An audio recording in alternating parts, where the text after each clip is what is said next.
जय श्री गुरु। ओम नमो ब्रह्मानंदाय नमः। उसके बाद वाहेगुरु दी फतेह, सत श्री अकाल, नमस्कार, सलाम अलैकुम। ये तमाम लोग संभाषण में करते हैं, हिंदू, मुस्लिम, सिख, ईसाई, गुड मॉर्निंग। तो अचानक अभी याद आ रहा है, वो धर्मश्रम का बात याद आ रहा है। एक कालीवाली आश्रम में परम गुरु जी का 100th ईयर एनिवर्सरी को वो मना रहे थे। उस समय में सर्वधर्म सम्मेलन किए थे, तो वो अचानक याद आया। तो हिंदू, मुस्लिम, सिख, ईसाई को लेकर के वो चलते थे। तो मैं उनका फॉलोअर हूँ, भक्त हूँ, संतान हूँ, शिष्य हूँ, तो मैं क्यों नहीं वैसा रास्ता में चलूँ। इसीलिए इतना सारा संभाषण आपके सामने रखा। आज महागुरुवार है, 26 तारीख। पिछले महागुरुवार में कुछ आपके सामने प्रस्तुत हुए थे, कुछ वाणी लेकर के उनका उस दिन में जो वाणी था। आज का वाणी वो वाणी पढ़ने के पहले इतना ही लगता है कि वाणी पढ़ लिया हूँ, फिर भी लगता है कि आज का वाणी कितना सुंदर है। मतलब पुष्पों लेकर के है, पुष्पों लेकर के काफी बार वो हमारे सामने आए हैं। तो मतलब वो एक तरफ से देखा जा रहा है पुष्पों को लेकर के इस तरह से बात करना। तो लगता है कभी कभी उनका भूमिका निश्चित रूप से हम लोग के बीच में माली का रूप में था। डॉक्टर के रूप में तो रहता ही है, जमराज के रूप में रहता है, भक्त के रूप में रहते हैं। तो तमाम बहुत सारा रूप उनका देखने को अभी अगर अध्ययन किया जाए, आध्यात्मिक मतलब अध्ययन आत्मा का था, अगर अध्ययन किया जाए तो ये तमाम रूप को अचानक सामने आ जाता है। कैसे वो हमसे मिले थे, भक्त के रूप में, गुरु के रूप में, माली के रूप में, डॉक्टर के रूप में, जमराज के रूप में। तब उसके बाद ये तमाम रूप को देखते साथ ही लगता है कि हाँ, ये ऐसा रूप होना चाहिए जो मुझे बदल दे। मैं तो इंसान हूँ, मेरे पास में सब कुछ है, और वो मुझे बदलने के लिए कब पता चला वो मुझे बदल दिए हैं, जब मैं उनके साथ में धीरे धीरे मिलूंगा, सत्संग करूंगा, उनके बारे में सुनूंगा, उनके बारे में कहने लगूंगा, तो अचानक मुझे लगेगा कि मैं सत्संगी हो गया हूं। तो आज का वाणी क्या है? पुष्प मतलब खिला हुआ प्रकृति जान पुष्प नहीं है। तुम्हारे शरीर के अंदर में बहुत सारा पुष्प खिलता है, जैसे दया, माया, क्षमा, ममता, स्नेह, प्रेम, प्रीति। ये सुगंधित पुष्प है। इसे जितना वितरण करोगे उसमें उतना ही भंडार परिपूर्ण हो जाता है और ईश्वर की कृपा अधिक रूप से वर्षित होती है। मन का दुर्गंधित पुष्प है दुष्टता, कुकर्म, मिथ्या भाषण आदि। बहुत सारा शब्द है। इस शब्द से वायु दूषित हो जाती है। ईश्वर वहां पर आ नहीं पाते हैं, रुक जाते हैं, दूर रह जाते हैं, कृपा नहीं पहुंचा पाते हैं। तुम्हारे अंदर में दया भी है, निष्ठुरता भी है, प्रेम भी है, दुश्मन वाली भाव भी है। तो इतना सारा भाव लेकर के मैं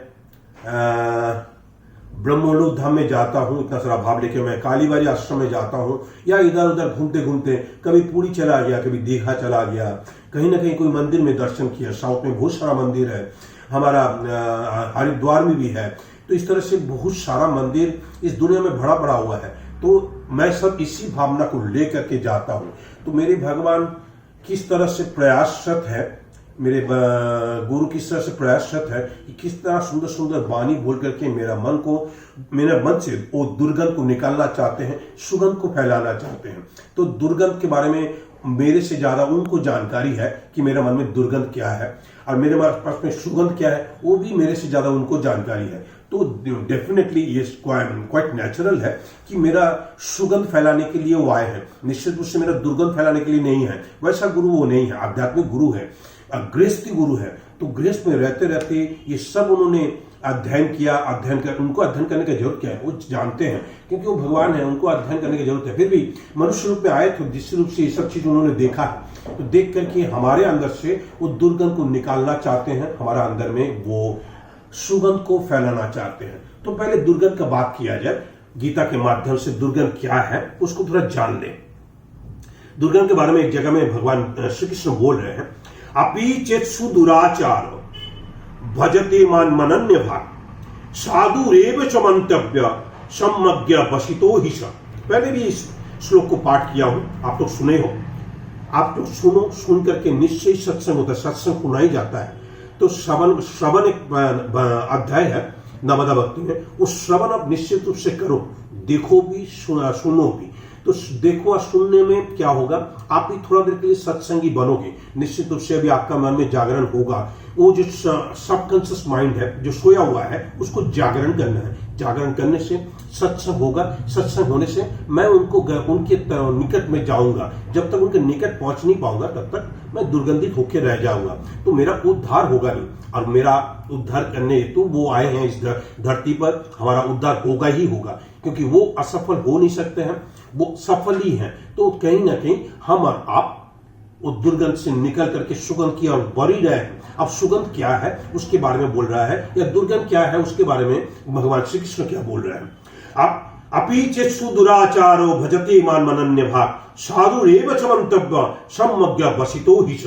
अर्थात यदि कोई अतिशय दुराचारी भी अनन्य भाव से मेरा भक्त होकर मुझको भजता है तो वो साधु ही मानने योग्य है, क्योंकि वो यथार्थ निश्चय वाला है। अर्थात उसने भली भांति निश्चय कर लिया है कि परमेश्वर के भजन के समान अन्य कुछ भी नहीं है। तो ये अतिशय दुराचारी मतलब मैं, आप भी बोल सकते हो अपने आप को, मैं आपको नहीं बोलूंगा कि आप भी हो, मैं अपने आप को बोल सकता हूं कि मैं दुराचारी हूं। तो मैं दुराचारी है था, तो मैंने उनको भजने शुरू किया। जब से उनको जान पाया तब से उनको भजने शुरू किया। मैं निश्चय वाला हूं कि हाँ इन्हीं को मैं भजन करूंगा, इन्हीं को मैं सब कुछ मानूंगा। दुराचारी के बारे में क्या क्या बोला जा रहा है। पुष्प दुर्गंधित पुष्प है दुष्टता, कुकर्म, मिथ्या भाषण आदि। तो ये दुर्गंध को बारे में भगवान श्री कृष्ण बोल रहे हैं। यदि कोई अतिशय दुराचारी भी अनन्य भाव से मेरा भक्त होकर मुझको भजता है तो वो साधु ही मानने योग्य है, क्योंकि वो यथार्थ निश्चय वाला है।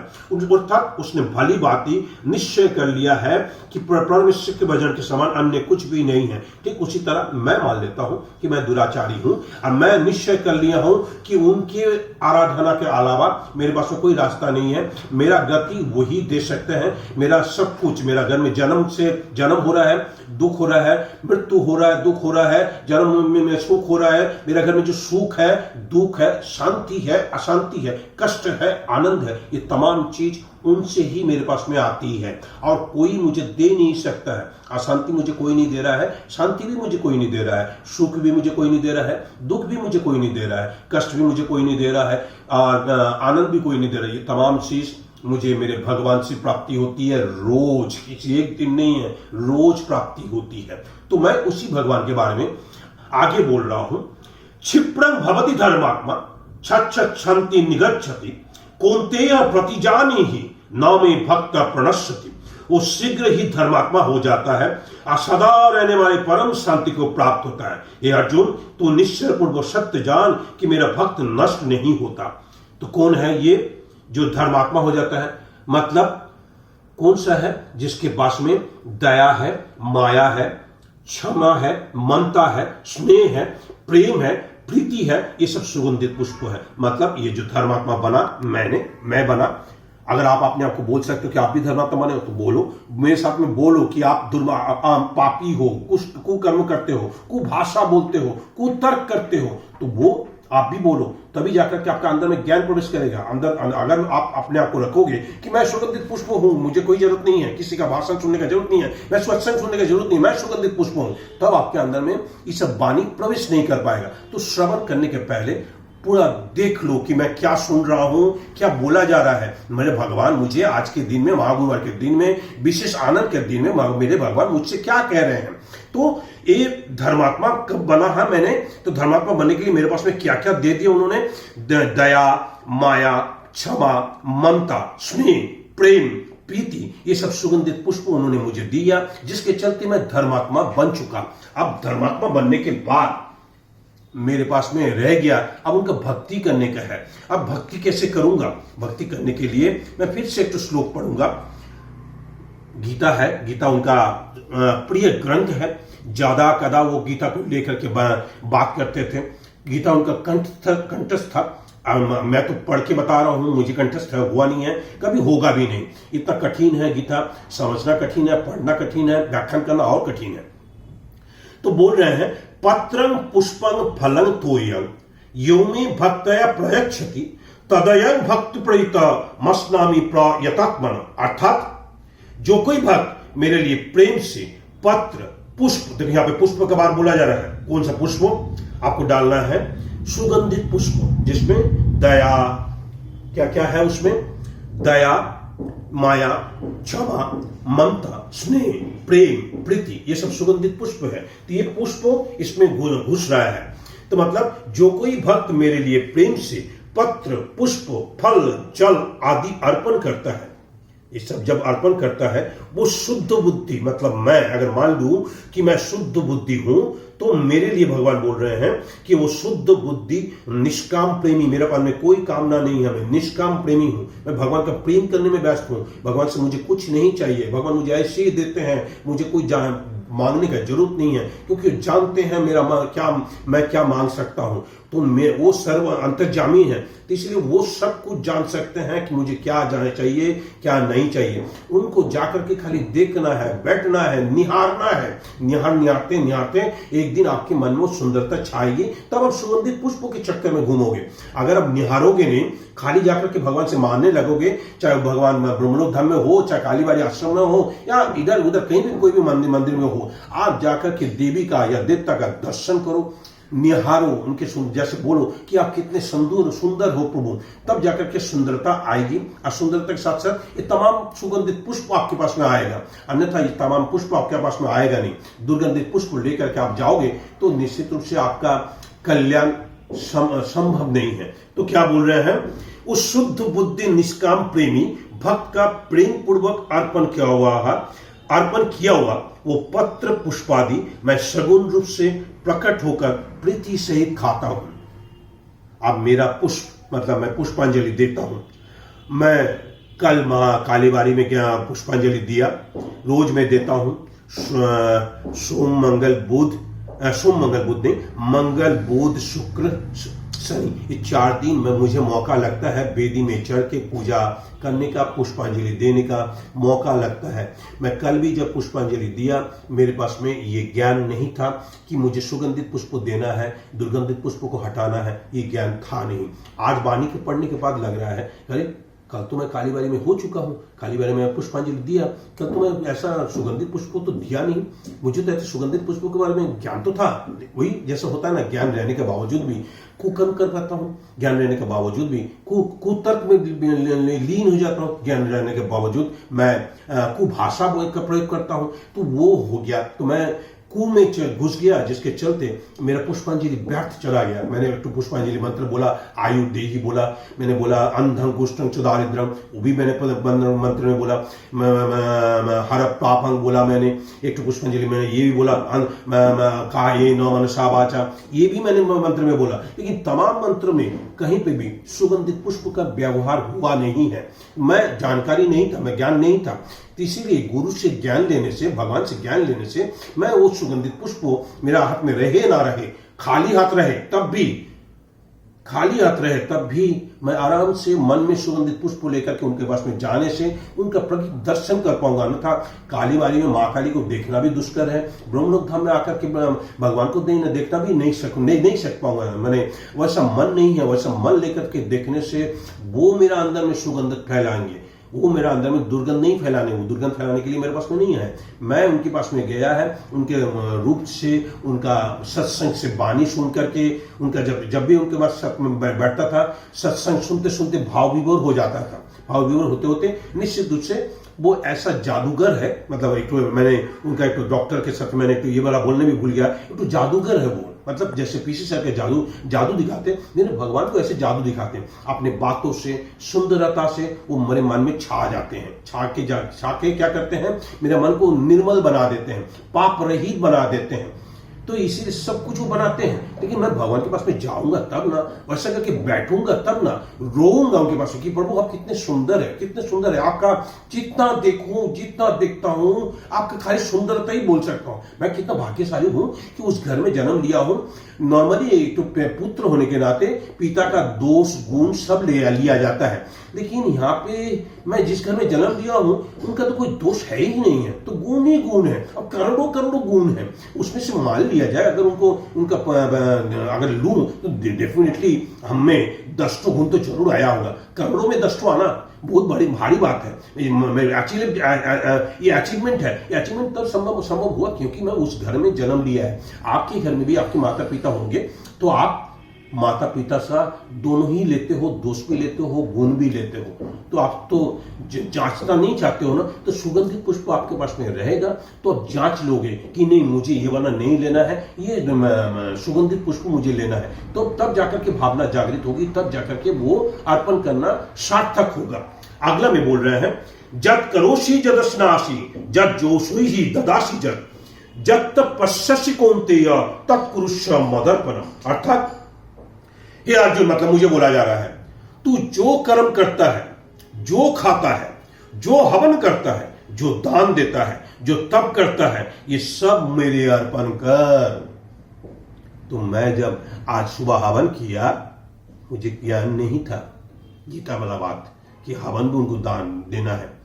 अहम भाव भीतर में इतना प्रबल है जिसके चलते मैं सबको से निष्कृति पाना बहुत मुश्किल है। इससे निवृत्ति पाना है मुझे, क्योंकि मैं नहीं, सब मेरा भगवान करवा रहे हैं। अगर हवन कर रहा हूं तो मेरे भगवान हवन करवा रहे हैं, अगर आरती कर रहा हूं तो मेरे भगवान करवा रहे हैं, अगर पुष्पांजलि दे रहा हूं मेरे भगवान करवा रहा है, अगर मैं जप कर रहा हूं, सुबह में जब उठ के जप किया, ब्रह्मधाम में सुबह आकर के 5 बजे से मैं जप किया, 5 बजे से लेकर के 7:30 बजे तक मैं जप किया। ये जप तभी संभव है जब वो मेरे साथ हो। तो ये यहाँ पे बात होता है कि मैं जानता हूं मेरे भगवान मेरे साथ है, फिर भी मुझे तो उनके पकड़ के रखना होगा, तब जाकर के मैं पकड़ पाऊंगा। अगर मैं दुर्गंधित पुष्प लेके रहूंगा, जैसे कि दुर्गंधित पुष्प के बारे में विशेष व्याख्यान हो रहा है कि दुष्टता, कुकर्म, मिथ्या भाषण, मैं अगर इसको लेके रहूंगा तो मैं 2.5 घंटा बैठ के जप करना संभव नहीं है। अगर मैं, तब इसका मतलब ये हुआ, तो मैं 2.5 घंटा बैठ के जप किया तो कैसे कर लिया? निश्चित रूप से मेरे पास में दया रहा होगा, माया रहा होगा, क्षमा रहा होगा, ममता रहा होगा, स्नेह रहा होगा, प्रेम, प्रीति, ये सब निश्चित रूप से रहा होगा, तब जाकर के मैं 2.5 घंटा जप कर पाया। अन्यथा अगर मैं दुष्टता, कुकर्म और मिथ्या भाषण को लेकर जप करता तो मैं 1 मिनट भी वहां पे बैठ करके जप नहीं कर पाऊंगा। ये आज का वाणी का इस तरह से व्याख्यान मैं करना चाहता हूं। आगे क्या बोल रहे हैं? शुभाशुभ फलैरैवं मोक्षसे कर्म बंधने संन्यासो योगयुक्त आत्मा विमुक्तो मामुपैष्यसि। अर्थात इस प्रकार जिसमें समस्त कर्म मुझ भगवान को अर्पण होते हैं, ऐसा संन्यास योग से युक्त चित्त वाला तो शुभाशुभ फल रूप कर्म बंधन से मुक्त हो जाएगा और उनसे मुक्त होकर मुझको ही पाएगा। मतलब शुभ अशुभ दोनों जो कर्म है उसको जो मैं चुन के करता हूं या फल लेता हूं, उससे मैं मुक्ति पा लूंगा जब मैं सब कर्म को अर्पण करने लगूंगा। तो इसी तरह अगर दुर्गंधित पुष्पों को मैं अर्पण कर दिया, मतलब वो कुकर्म हुआ, मिथ्या भाषण हुआ, वो अगर मैं अर्पण कर दिया आज के दिन में, अभी भी शाम को समय है, शाम का पुष्पांजलि होगा, हम लोग तमाम लोग जुटते हैं शाम को, सुबह कुछ लोग जुटा है, शाम को तमाम लोग जुटते हैं जब पुष्पांजलि होगा। अगर इस तरह से पुष्प के बारे में सोचा जाए, इस पुष्प को निश्चित रूप से माली के रूप में आकर के मेरे मन में वो सुगंध फैला रहे हैं। एक माली जैसे बगीचा बनाता है, बगीचा उसको दिया जाता है, वो बगीचा को सुंदर बना देते हैं। ठीक मेरे भगवान के पास में हम सब एक बगीचा का गाछ मात्र, तो फूल का गाछ मात्र हूं और कुछ नहीं है। मेरे भगवान का विशाल बगीचा है, विशाल बगीचा का मालिक वो एक है, माली एक है, और वो माली के अंदर में कितना सारा वृक्ष है, और वृक्ष को वो बैठे बैठे जाते जाते किसी को स्पर्श करके, किसी को सुना करके,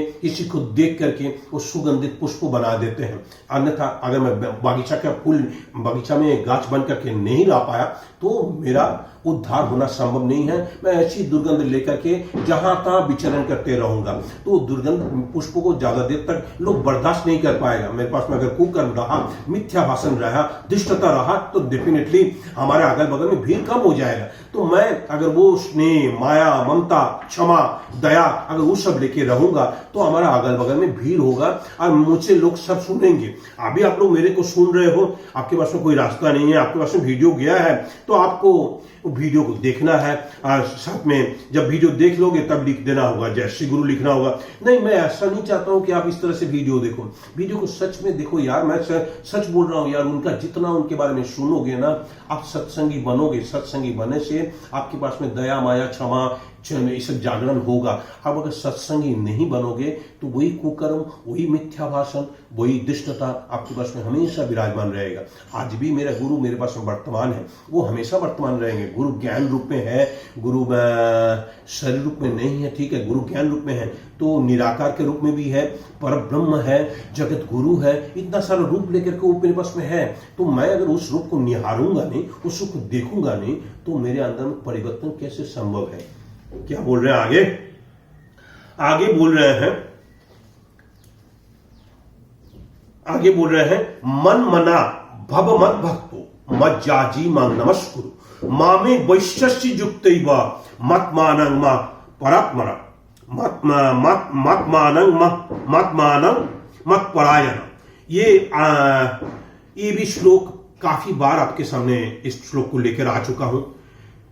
लेकर आना ही है, श्रवण करना है, कीर्तन करना है, तो बार बार उस श्लोक आने से कोई नुकसान तो नहीं है, क्योंकि आप श्रवण कर रहे हो, मैं कीर्तन कर रहा हूं, मेरे पास में श्रवण करने का कोई उपाय है नहीं।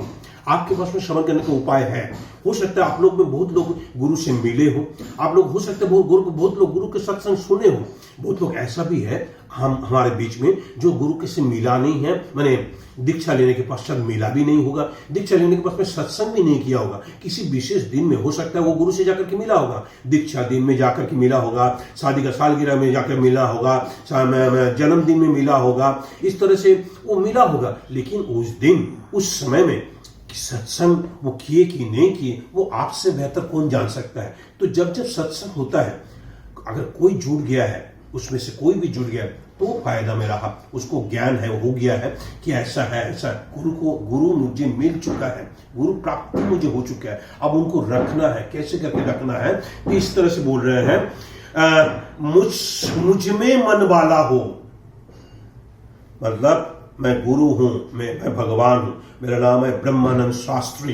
तो क्या बोल रहे हैं, मुझ में मन वाला हो, मेरा भक्त बन, मेरा पूजन करने वाला हो, मुझको प्रणाम कर। इस प्रकार आत्मा बोलता है वो परमात्मा है, मेरा आत्मा अमर है, वो कभी किसी को जलाया नहीं जा सकता, डुबाया नहीं जा सकता, पानी से भिगाया नहीं जा सकता, उसको आज अमर, वहां शरीर जल जाता है लेकिन आत्मा रह जाता है। तो वो आत्मा को मुझ में निरुक्त करके परायण होकर तो मुझको ही प्राप्त होगा। इस प्रकार आत्मा को, मतलब जो आत्मा है अभी शरीर में रहते हुए एक तो आत्मा है, वो आत्मा को उनके ऊपर में देने के लिए उनको प्राप्त करना आसान होगा। इस प्रकार आत्मा को मुझ में नियुक्त करके मेरे परायण होकर उनका परायण होना होगा, तब जाकर के वो प्राप्त होंगे।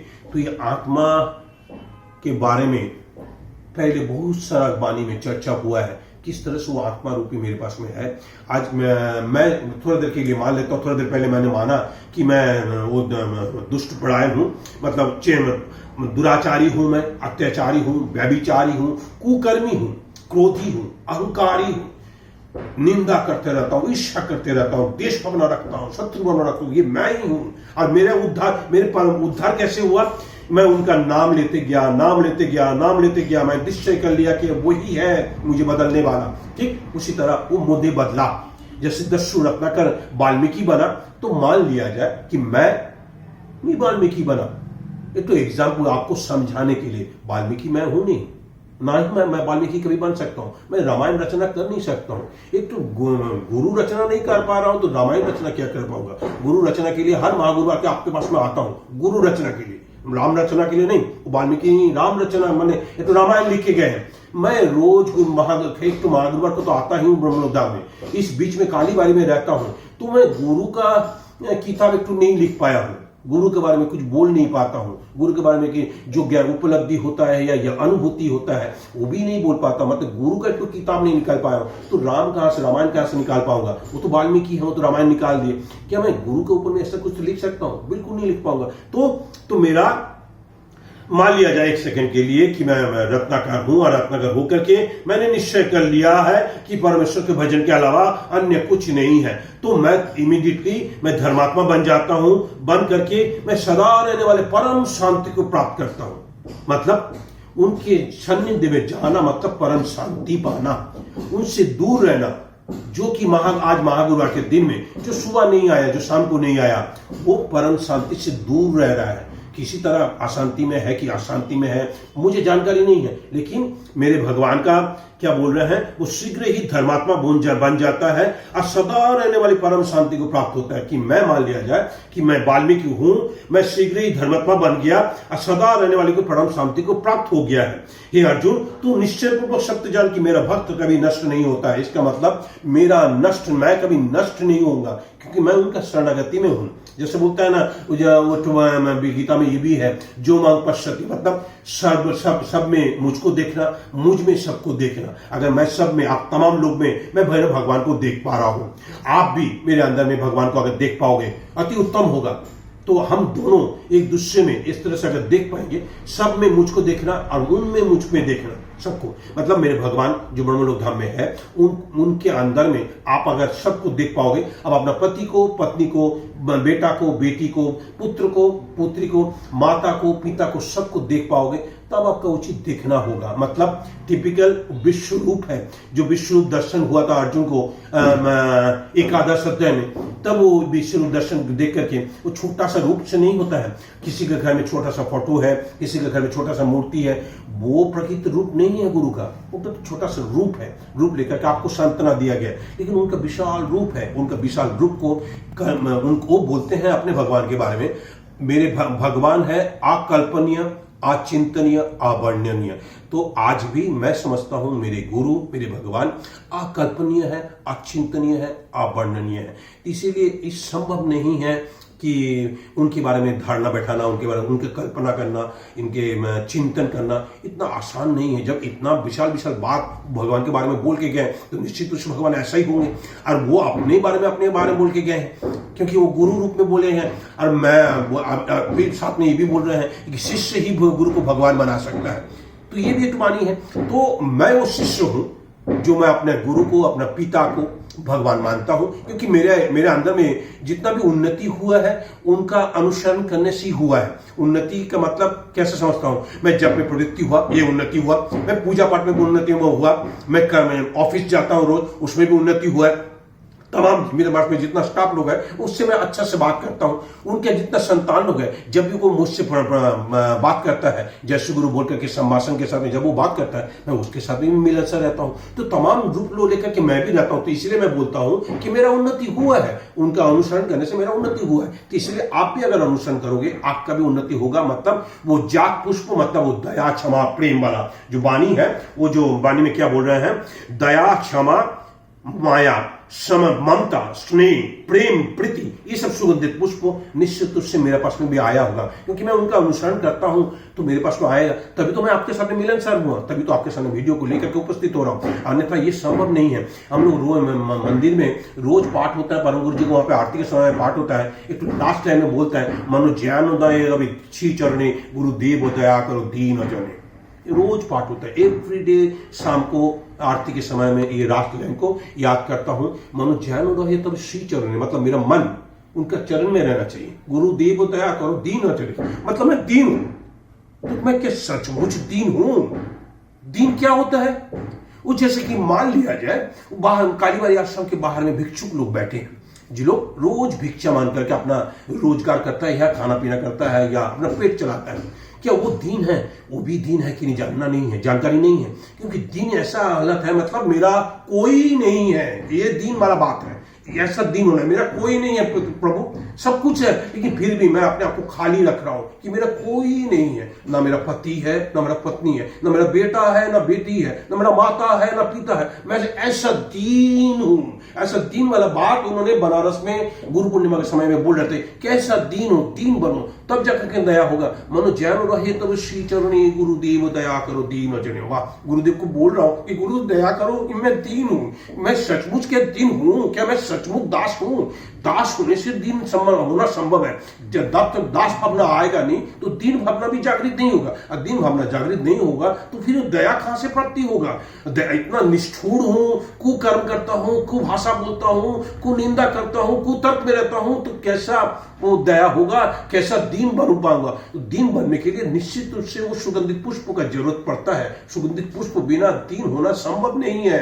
भावना ही नहीं आएगा, भावना से तो विचार, विचार से कर्म, कर्म से फल, ये तो होगा ही। लेकिन मैं ये सब चीज करना कब करूंगा? अभी अब अगर रोज मैं एक दिन मुझे मौका लगता है आप लोग के साथ में सत्संग करने का। किसके बारे में सत्संग कर रहा हूं? मेरे गुरु के बारे में, मेरे भगवान के बारे में, कि आज भी मैं उनको जीवित, मेरे लिए जीवित है वो, क्योंकि मैं उनका बानी का फॉलो करता हूं। आज भी कुछ बानी है, कल भी कुछ बानी था। कल का बानी मैं आपको थोड़ा पढ़ के सुना देता हूं, थोड़ा समय ले लेता हूं, जहां आप लोग भागिएगा नहीं। कल का बानी कितना सुंदर है, देखो। कुछ प्राप्ति के लिए जप नहीं करके मन स्थिर करने के लिए जप करो। बताओ, मैं तो जप में बैठता हूं कि ये दो, वो दो, ये दो, वो दो।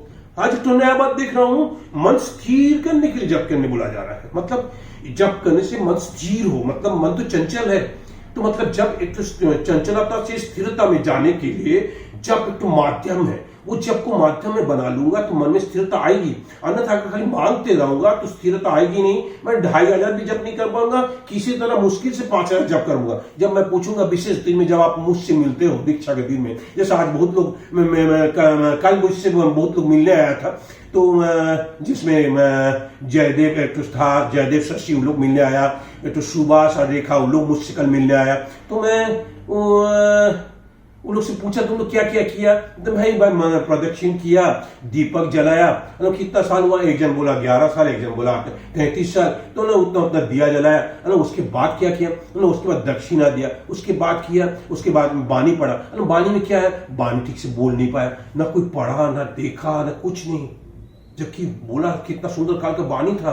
मन स्थिर करने के लिए जप करो, और उसमें तुम स्ट्रेस नहीं दिया। विशेष दिन में तुम भगवान से मिलने गए हो, दीक्षा दिन था तुम्हारा, या तुम्हारा शादी का सालगिरह है, या जन्मदिन है, तुम गुरु से मिलने जा रहे हो। कहां पे? ब्रह्मलोक धाम में मिलने जा रहे हो। वहां जाकर के जप करते हो, जप करने के पश्चात आप जाकर के प्रदक्षिण करते हो, प्रदक्षिण करने के बाद आप दीपक जलाते हो, दीपक जलाने के बाद में आप दान देते हो, दान देने के बाद में आप बानी पढ़ते हो। बानी पढ़ने से आपका उद्धार, अगर नहीं इतना सब करने के बाद भी अगर आपका उद्धार नहीं हो रहा है, अगर आप आज काल के दिन में भी, आज के दिन में भी बानी अगर याद नहीं रख पाओगे दिन भर में, तो फिर आपका क्या होगा?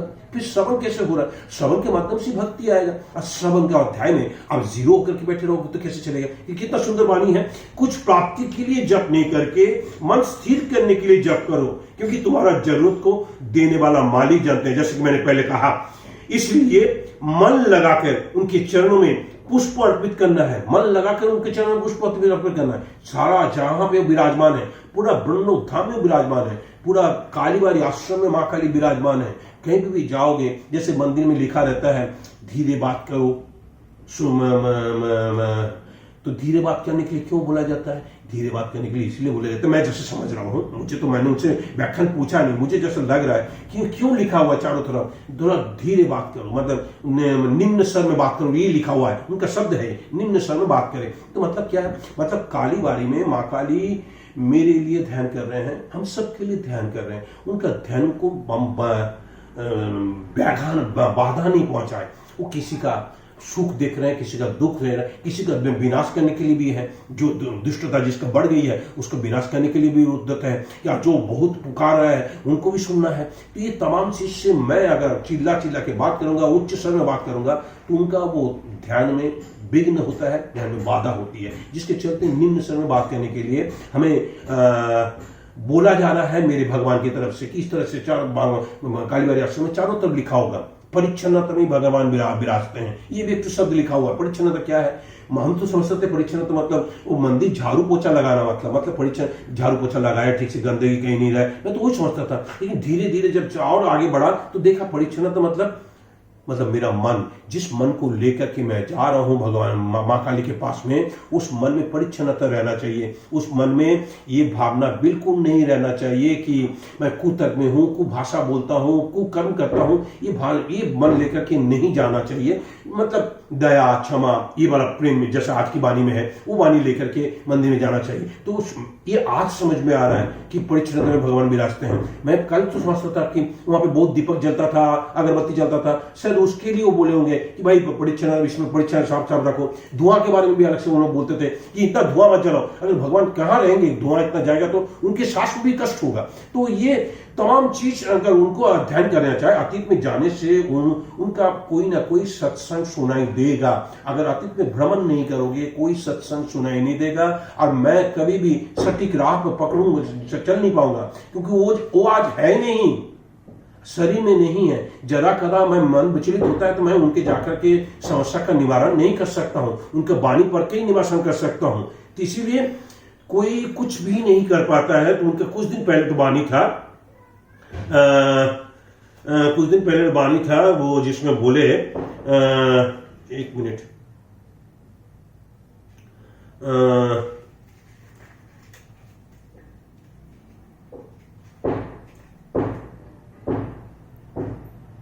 अभी वो याद नहीं आ रहा है कौन सा वाणी वो बोले थे, जिसमें बोले थे कि अभी तो गुरु से सत्संग होना संभव नहीं है, इसीलिए श्रवण करो, कीर्तन करो, कभी कभी बात सेवन करो। ये एक तो उन्होंने वाणी में बोले थे। मतलब श्रवण करो, कीर्तन करो, मतलब ये जो उनका वाणी है, वाणी को श्रवण करने बोला जा रहा है, वाणी को कीर्तन करने के लिए बोला जा रहा है कि मेरा गुरु ऐसा है, मुझे शांति देने वाला है, आनंद देने वाला है। आज भी मैं गुरु का अनुभूति कर सकता हूँ, जप के माध्यम से, सत्संग के माध्यम से मैं अनुभूति कर सकता हूँ। मुझे ये अनुभूति करने के लिए मन को शांत रखना चाहिए, जो कि कल की वाणी में बोला जा रहा है। जप करने से मन शांति होता है, उसके साथ में थोड़ा सा सत्संग अगर मिल जाए तो मन एकदम शांति मिलेगा। उसमें बिना सत्संग का, बिना जप का मन में शांति आना संभव नहीं है। आज का सुगंधित पुष्प, दुर्गंधित पुष्प मैंने कोशिश की आपके सामने रखने के लिए। आशा करता हूं कि आप समझे होंगे। आशा करता हूं कि हम सब एक साथ उनका आराधना करेंगे। इस तरह से नित्य प्रतिदिन हम उनका आराधना करेंगे, नित्य प्रतिदिन जप करेंगे, नित्य प्रतिदिन उनका पूजा करेंगे, पाठ करेंगे, तब जाकर के मेरा उन्नति हो सकता है, नहीं तो मेरा उन्नति होना संभव नहीं है। मैं एक व्यक्तिगत, मेरा कोई अलग जीवन है, मैं अलग जीवन बनाऊं। मेरा जीवन को मैं अगल बगल को देख करके नहीं बनाऊं कि अगल बगल वाला लोग कुछ भी नहीं करता, उनको इतना मिल सकता है तो मैं इतना जप कर रहा हूं, मुझे क्यों नहीं मिल रहा है। वो मत देखो, वो मत देखो। अगर कृष्ण पंच पांडव का साय में नहीं होता तो पंच पांडव का जय कभी नहीं संभव था। विपरीत उनका विपक्ष, मतलब जो अपोजिट में था, तमाम भारी महारथी लोग था, फिर भी उस लोग का पराजय हुआ। क्यों पराजय हुआ? क्योंकि वहां पे कृष्ण नहीं था, वहां पे अधर्म था। तो इसलिए अधर्म के ऊपर में धर्म का विजय करने के लिए कृष्ण ने पांडव का पक्ष लिया, अर्जुन को सहारा बनाया, सहारा बना करके अधर्म के ऊपर में विजय प्राप्ति हुआ। तो इसीलिए ये मत सोचो कि वो कुछ प्राप्ति होगा। एक ही खाली सोचना है कि मेरे भगवान मेरे पक्ष में है, मेरा जय होगा ही होगा। आज नहीं तो कल, नहीं तो परसों मेरा जय होगा, क्योंकि मेरा पक्ष में मेरा भगवान है। मेरा जो विपक्ष है, जिसके पास में भगवान नहीं है, जो अधर्मी है, कोई भी हो सकता है अधर्मी, आप भी हो सकते हो, मैं भी हो सकता हूं, तो मेरा पक्ष में भगवान कभी नहीं आएगा। अधर्मी मतलब जैसा कि आज का वाणी के मुताबिक दुर्गंध पुष्प, धर्म के मतलब सुगंध पुष्प। ये दोनों का अगर इस तरह से व्याख्यान किया जाए तो निश्चित रूप से धर्म अधर्म के बारे में मैं जान पाऊंगा। तो मतलब धर्म क्या हुआ? वो दया क्षमा, वो धर्म हुआ। उस धर्म में भगवान साथ रहेंगे। अगर कुकर्म कुजाति वगैरह करते रहूंगा तो मेरे पक्ष में भगवान कभी मेरे होकर के लड़ेंगे नहीं। लेकिन अर्जुन के पक्ष लेकर के, मतलब पंच पांडव का पक्ष लेकर के उन्होंने कसम खाया था कि लड़ाई नहीं करूंगा। लेकिन वहां पे भीष्म पितामह था, जो उन्होंने बाध्य किया कृष्ण को चक्र उठाने के लिए, फिर भी वो चक्र उठाया नहीं, चक्र छोड़ा भी नहीं, कुछ भी नहीं किया, बस खाली ऐसे ही उठा लिए। लेकिन उन्होंने लड़ाई नहीं किया। फिर कैसे पंजाब लोग जीता? बस सोचो कि उनका भगवान का पावर कितना है, कि उनका जहां रहेगा वो कैसे जीत जाएगा। तो इसीलिए आप सबसे अनुरोध है कि नित्य प्रतिदिन मेरे भगवान का श्रवण करो, जो भी वाणी है उसको बढ़िया से पढ़ो, पढ़ करके अपने आप ही व्याख्या करो। अगर आपको वाणी समझ में नहीं आ रहा है किसी कारणवश तो मेरे से संपर्क करो, मैं भी कोशिश करूंगा उनका वाणी का विशेष व्याख्यान आपसे करूंगा। इस तरह से हम और आप उनका आशीर्वाद में, उनका छत्र छाया में रहते हुए अपने जीवन को सुंदरता से बनाओ। जय श्री गुरु। ओम नमो ब्रह्मानंदाय नमो। हैप्पी महागुरुवार।